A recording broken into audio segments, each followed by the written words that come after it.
Welcome to the Practice Podcast, conversations probing the nature of practice. I'm your host, Dave Fearon.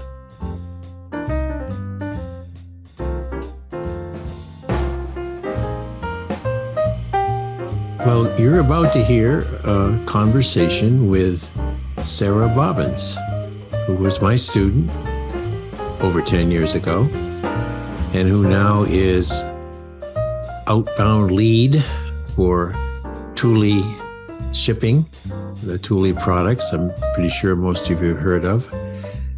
And she's also Sarah K. Confections. She has started a baking business. So Sara has two trajectories for her practice career. She, you'll hear in a moment, is gifted in all manner of logistics, getting that product out to the customers anywhere that they need him, on time and in very good shape. But she also takes that same concern for the customer experience, and she just making comfort food, cookies mainly, and some other nice things. Comfort food. And boy, in these times, who doesn't need comfort food? Oh, I wish I could eat a lot more, but it's a very nice thing for her to do. It's a sideline, but it is definitely something that's tapping into other of her talents, and she's very serious about both. So it's been a real treat, speaking of comfort food, to have this conversation with Sara. Well, folks, this is Sara Bobbins, the famous baking Sara K. Confections Bobbins. Well, famous with me, even though I haven't tried any of her baked goods yet. I saw her LinkedIn post and I thought, there's the Sara Bobbins that was my student about 10 years ago now, Sara? Yep. And in just getting reacquainted before we started recording, I learned that she is also the lead. The Outbown lead. The Outbown lead for shipping for Thule company, which makes all kinds of cool stuff that I used to call tool, but it's Thule, like ski racks, bike racks. What else is you shipping from here, Sara?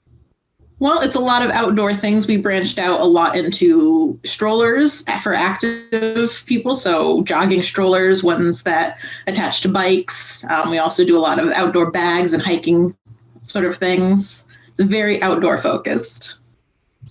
And you've been with the company 5 years. And now you're a lead. Yep. What does that make you responsible for doing? Well, I'm responsible for a lot of the paperwork. It's a lot of routing specific shipments, making sure things get out to the customers and the right customers within their time frames. You shipping nationally, internationally? Both. A lot of what we do is within the country, but we do some things that ship to Chile, Puerto Rico. We do things to a few other countries, but we have locations in other countries, so our stuff is mostly within the States. What is it about that paperwork? Because some people go, oh, paperwork. But you sound pretty chipper about paperwork and making sure everything happens. What do you like most about that? I like being organized, and I like making lists, and I like making sure things are done the right way. So being able to set up the shipments, create the bills that go with it, file all that stuff. I don't know, something about being organized and making everything correctly. I don't know, I really enjoy that. I used to think I would be a really good secretary because I just love paperwork. Well, in a way, you certainly have a larger responsibility than the old-fashioned secretary position, which probably hardly exists anywhere anymore. But it is a pleasure to hear someone who loves organizing, particularly something that important, because it's you are the human versus the artificial intelligence, and you're going to win. I hope so. Because the artificial intelligence, probably some of which you've adapted for accuracy and all of that, doesn't care. You do. So if something doesn't go well or even goes wrong, and you hear about it, what do you feel? I want to do the research. I want to find out what went wrong and why it went wrong, and then figure out how we can go about making sure it doesn't happen again. And going further with the apology if necessary, right? Mm-hmm. Or making it right, with the customer. Yep. I'm also, one of my main responsibilities is handling our customer service email box. So I do get to look into issues, things that didn't go right, and I get to, make it right if I can. Shipping out new pieces if something gets lost, just if something didn't, where there was a mistake on an order, someone forgot to put something on, just making sure we get the new order shipped out as soon as possible. That's a lot of responsibility. And I must tell you that, 2006, you might not have been in my classes around that time, but Dr. Steve Cavallari and I published a book called Inside Knowledge, Rediscovering the Source of Performance Improvement. And the main character, the protagonist, was a woman named Dana Gilbert, and her job sounded very much like yours. And I wrote an entire novel, a business novel about Dana Gilbert. That's how important I believed then and now that your work is. I did. I remember we read that book in class. I wasn't there when you wrote it, but we read that book in class. Well, you remember then what I said, that she was basically on the phone spare. They're not quite as responsible as your position, but she was very concerned about the business customers that she was serving, and felt it when things didn't go right. Mm-hmm. And then she got fired. Well, I'm hoping that doesn't happen to me. No, it won't. But she got her job back. And one of the villain in that book was, several people, but they represented the onset of the use of electronics to replace people on the phones and on the computers. There was going to be, all sales could be managed in this distribution company with the computers. And this was 2006 or so. So we saw it coming, and we wanted to make that a business influence, something that they needed to contend with. If they hadn't been faking the results that particular electronic solution was giving, it might have worked out. But in the meantime, it didn't. And so Dana figured that all out with her help of her friends. Now let's go. I'm going to get to the baking pretty soon, but it's going to make me start drooling, and it'll be hard for me to speak on my microphone. Because let's face it, everything you bake, I want, but I can't have it because I'm almost 80 and I'm not supposed to eat lovely stuff anymore. But I might sneak something next time I can find you. But in regard to this responsibility, with whom do you have to work on a daily basis within your shop to make sure all these things go well? Well, I have my direct supervisor who I sit right next to. We do most of our daily work together. And then all of the other, we call them LTL. So we do the larger shipments. So we ship out the things going on pallets. So all of the employees who pick those orders, who pack them, they bring the paperwork to me. Once it's done, I make sure it gets shipped out.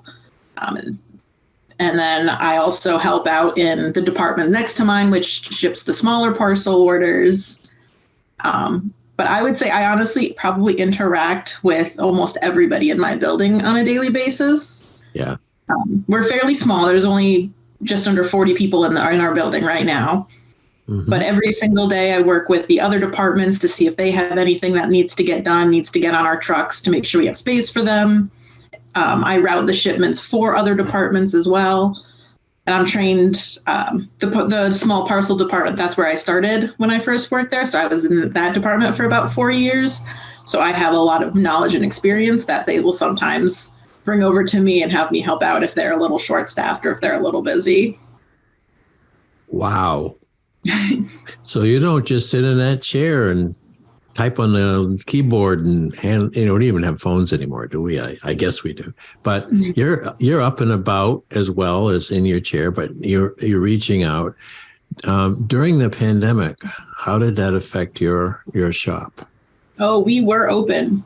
All hands on deck. We were actually got busier during the pandemic because so many people were outside and they were purchasing the products that we sell. So we actually ended up having, overtime days, 10-hour days throughout the week where we had our masks, we had our sanitizing and our distancing, but we were in the building full time, even overtime for the majority of the pandemic.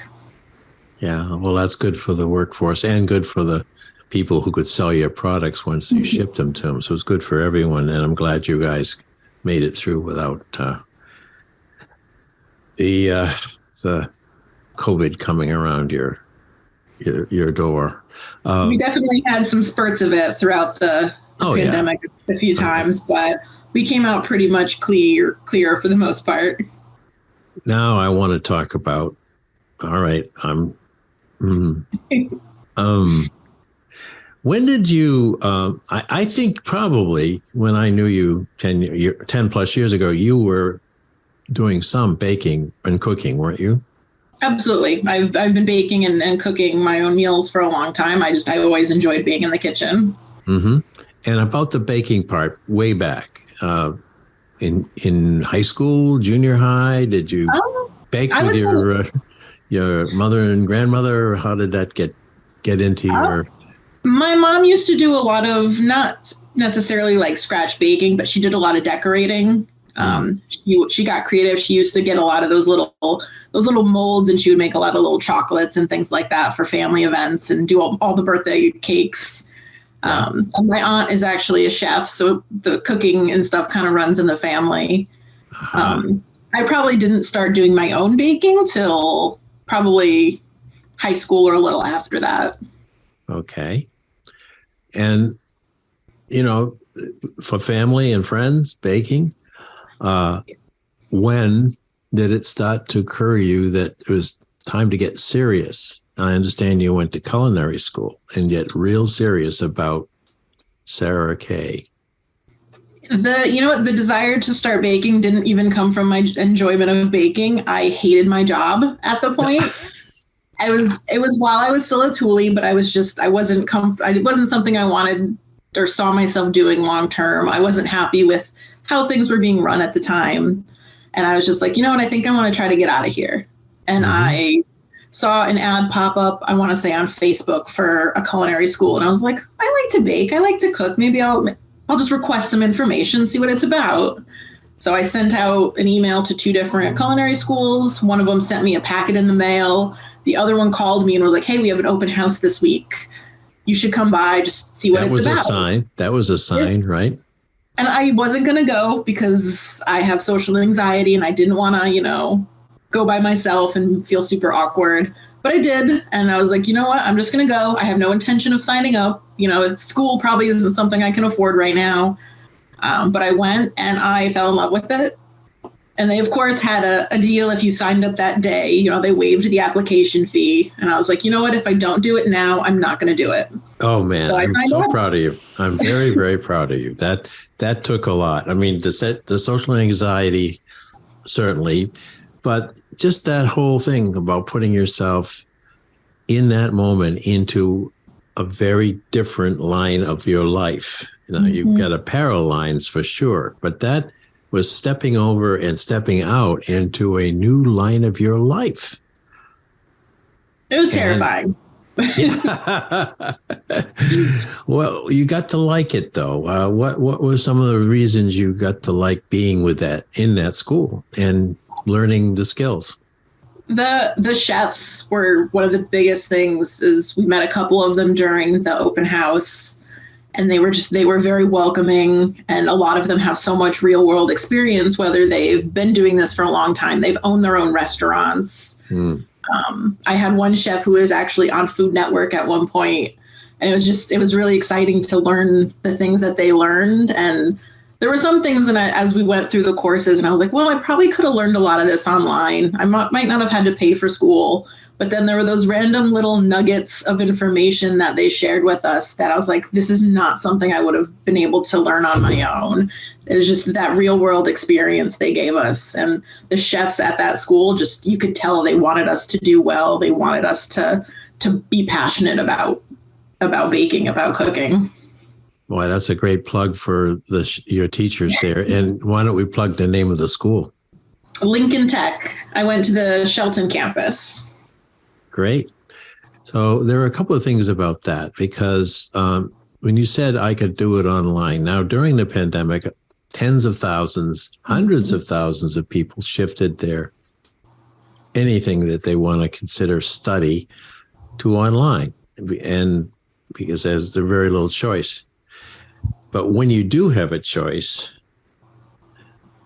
what you talked about in regard to those nuggets, in regard to the inspiration of those practicing chefs, bakers, and the way you felt with them made a big difference.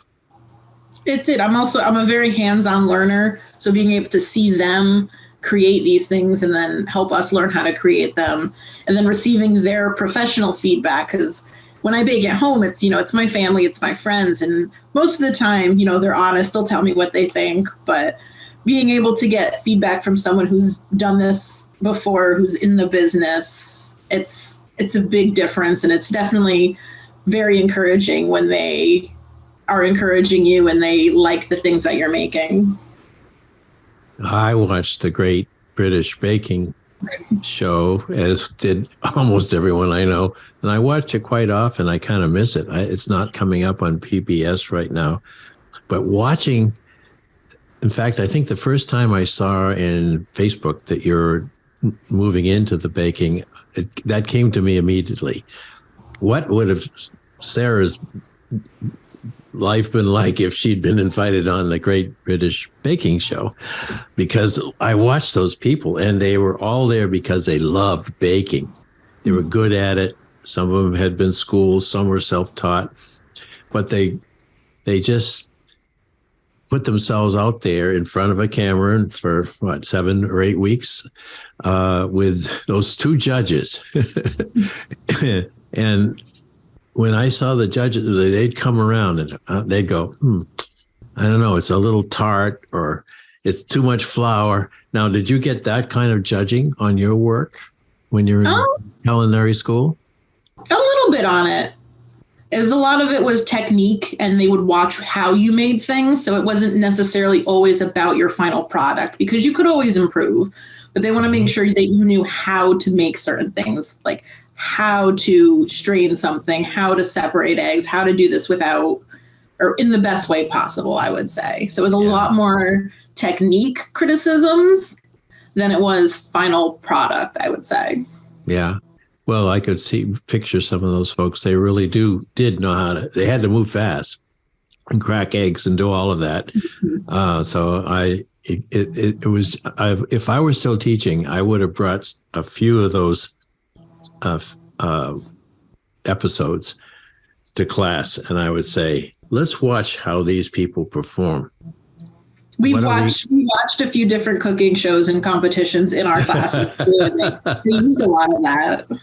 There's a lot of management in there. There's a lot of personal management. There's a lot of leadership going on in there, and the role that the two women played. One was sort of comical, and the other was more of the straight person, but they were the ones who would say, okay, you've got 5 minutes, 3 minutes, But in a way, they played an interesting role too, because they were essentially there to keep the show on schedule, and everyone had their part.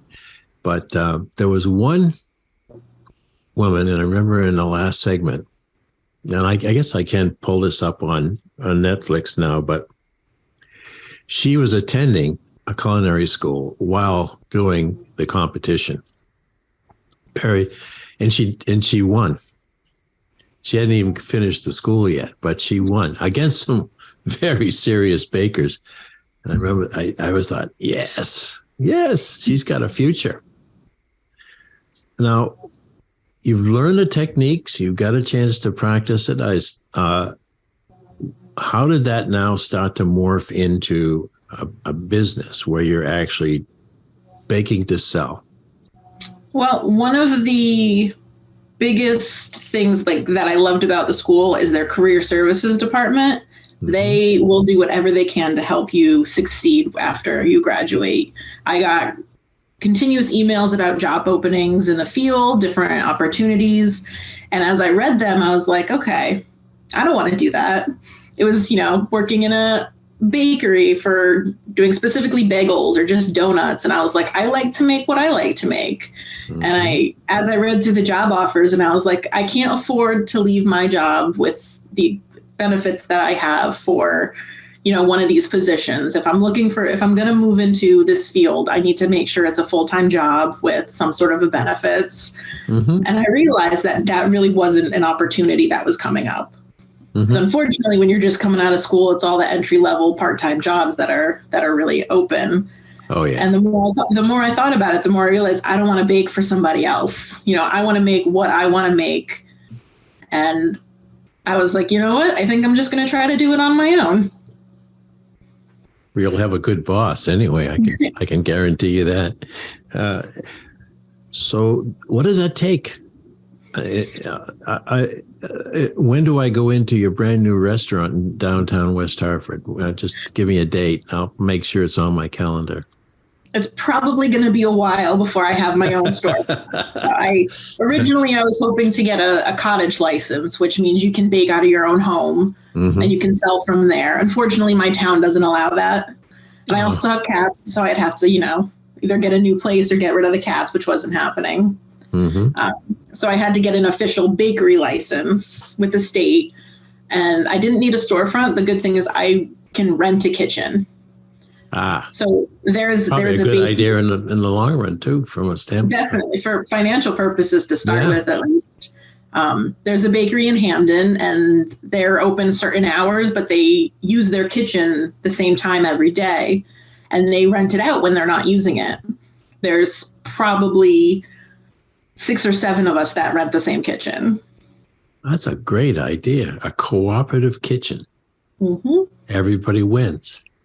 And the person who owns it is one of the things she's told me, one of her missions when she started her bakery was to help other people who want to get started in the business, because she didn't have that and she struggled when she was getting started. So having that opportunity to be able to help people that are reaching for the same goals that she was is one of the big things she likes to do. And it was her help and her advice has been invaluable to me.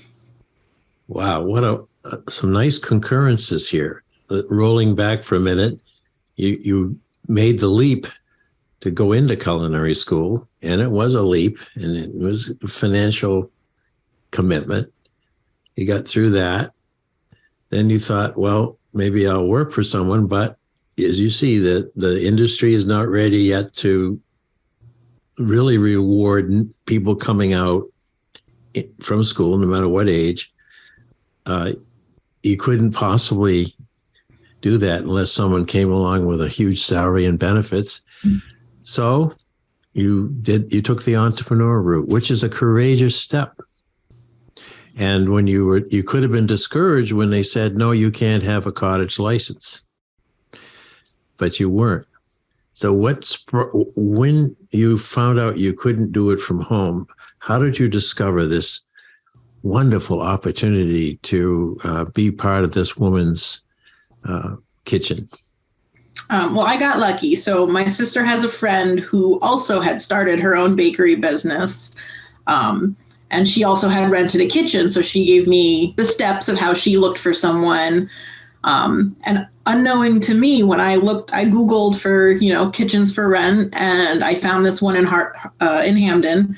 And it turns out it was actually the exact same kitchen that my sister's friend had rented. And she had raved about the owner. She was saying how great it was, how helpful everybody was. And it wasn't until after I had contacted her and set up a meeting to view the kitchen that I realized, oh, this is the exact same place. Oh, there, your luck is running well, Sarah. So what have you been doing now that you've got access to a kitchen? How I've seen some of you had a special Valentine's special that I saw that on Facebook. How are you getting the food out so people are buying it? Moving ahead, you're becoming more and more of a businesswoman in order to do it. Yeah, it started definitely with family, and then my current coworkers. I would bring in, menus. I have my business cards at my other job. So a lot of my early customers and recurring customers were people that I already knew, my coworkers. And then I started looking for opportunities to get my name out there a little bit more. So my town has this thing called the Pumpkin Festival every year. It's one of the little fairs you go, everybody's got a table set up for homemade things. And I managed to get a spot very last minute. And that was the first big event that I was able to do. I made hundreds of cookies. I made hundreds of cakes, and I just set it up and got my name out there. I ordered a banner with my name on it so I could, people knew who I was. And that was the first big event I signed up for. I actually did an event before that. I don't know if you recall. So when one of your courses, we had to interview somebody, and I had interviewed the founder of a nonprofit organization called Seymour Pink.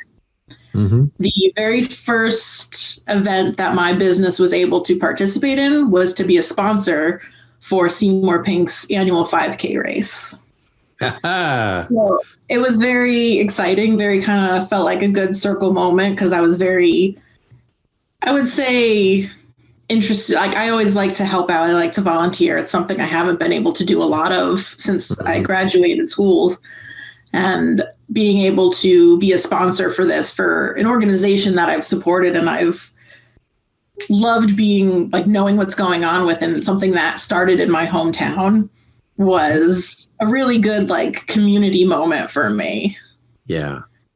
And so I sponsored it. I made like 2,000 treats, and I handed them out to all of the participants and all of the spectators at the race. And the feedback and just the people being like, oh my God, you did this, for free, basically. And it was just such a good feeling. It was the best thing you could do from a business standpoint too, because the cheesy word is loss leader, but I think it's more than that. It's the branding. It's getting, it's telling people, local people who like to run and watch runners that, and do things for charity, that you're there. And I suspect that some people might have picked up the phone after that and asked you. I got my first big order from a new customer came from that event. All right. How'd that feel? It was amazing. It was making cookies for the high school dance, but it was my previous high school. The teacher had some of the students try the cookies at the event, and they were so happy with them, they decided to have me make them for the event, and it felt so good.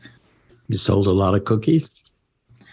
I've done well since then. I've had more big orders since those first events. I've done, aside from the race and the Pumpkin Festival, I have done one other big event. It was the Christmas and CT Expo. They hold it in Naugatuck last year. And I had other vendors as well as people who were just at the event, and I got a good amount of orders off of that. So it's going out, doing these events, you get your name out there and you meet all these great people, and it's been a lot of fun. It's been stressful. It's terrifying, but I've met a lot of really good people just through doing these little things. There's a lot of labor involved, but maybe it's a labor of love because you are meeting people, you're making people smile, you're becoming more and more of a hometown presence in Hampton and maybe a little bit beyond. Where is the business headed next? I wish I knew. Now that is honest. That's Sara Bobbins. That's honest. I want to do more events. The lead up to them is definitely stressful because you have to make a lot of product. But even with the couple I've done so far, the amount of things I've learned, the amount of time management I have learned, just how much I can make in this amount of time, the best way to store the products so I don't have to throw anything away. Mm-hmm. I find that I'm really enjoying doing these bigger events where I can, it's funny because I don't like customer service. I worked at Stop and Shop for 7 years and I remember that. I remember that. But one of my favorite things about doing the baking at these events is getting to interact and get to meet the customers and talk to them. Right. So maybe the event model will be your primary model as opposed to having a counter, where people are coming in and saying, well, I'll have 2 of those and 3 of those. Oh, I shouldn't eat that, but I'll Now talk a little bit because we're on time, but running down low. What are your most desired treats then? Is there something about your cookies or are you into cupcakes? What would I be looking at if I were to bring you to an event? Well, I definitely like to consider my baking. I call it comfort desserts because it's not, fancy sculpted things. I like chewy, soft cookies, fudgy brownies. Not to brag, but I make a fantastic cheesecake. It has always been one of my... Go ahead and brag. That's a tough... I have had people tell me that they don't like cheesecake, and the only one that they have ever enjoyed is the one that I made them. So it is definitely just comfort foods. I do make some cake and cupcakes, but it's definitely not my forte, I would say. The one thing that I am really trying to get into, which I think I'm doing a pretty good job of already, is roll cakes, because it is not something you see very often. What is that? So it is a very thin cake with frosting layered in that you roll up.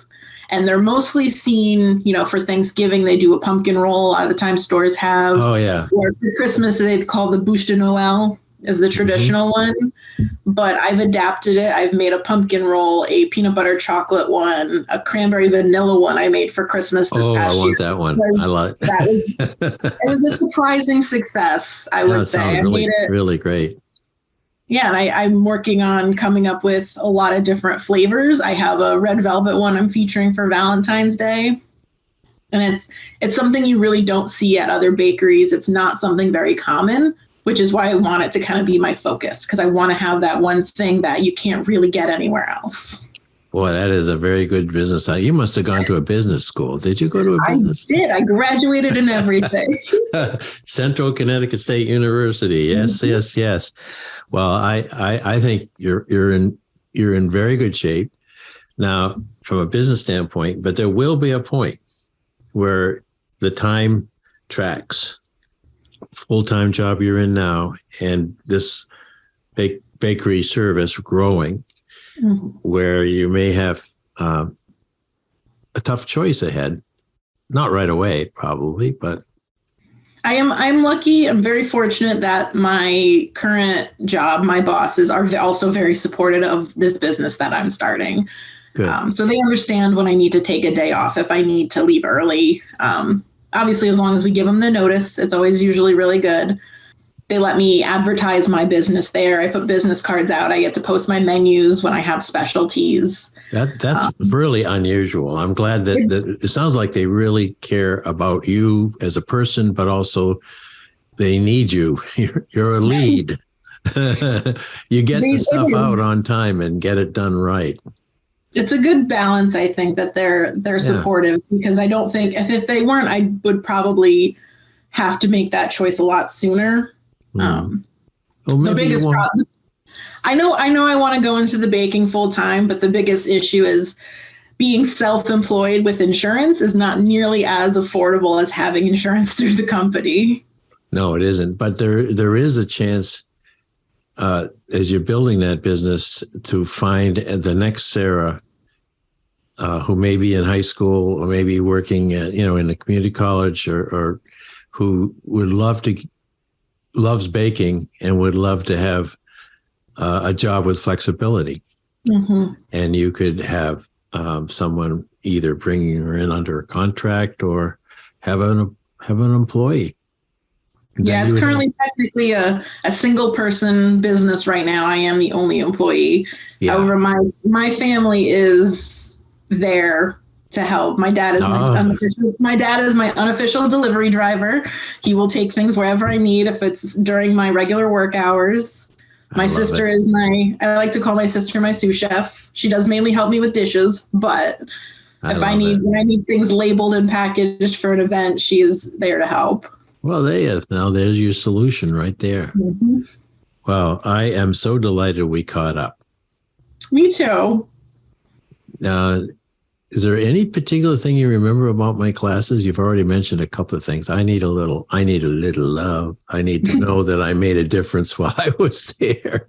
Specific details, I will tell you, I'm not remembering, but I know for a fact the course on quality was one where the concepts really stuck with me, and I feel like I put that into both of my current jobs. I hold myself to high standards to make sure that things are the way I want them to be, and I want people to get the best quality they can from me in every aspect.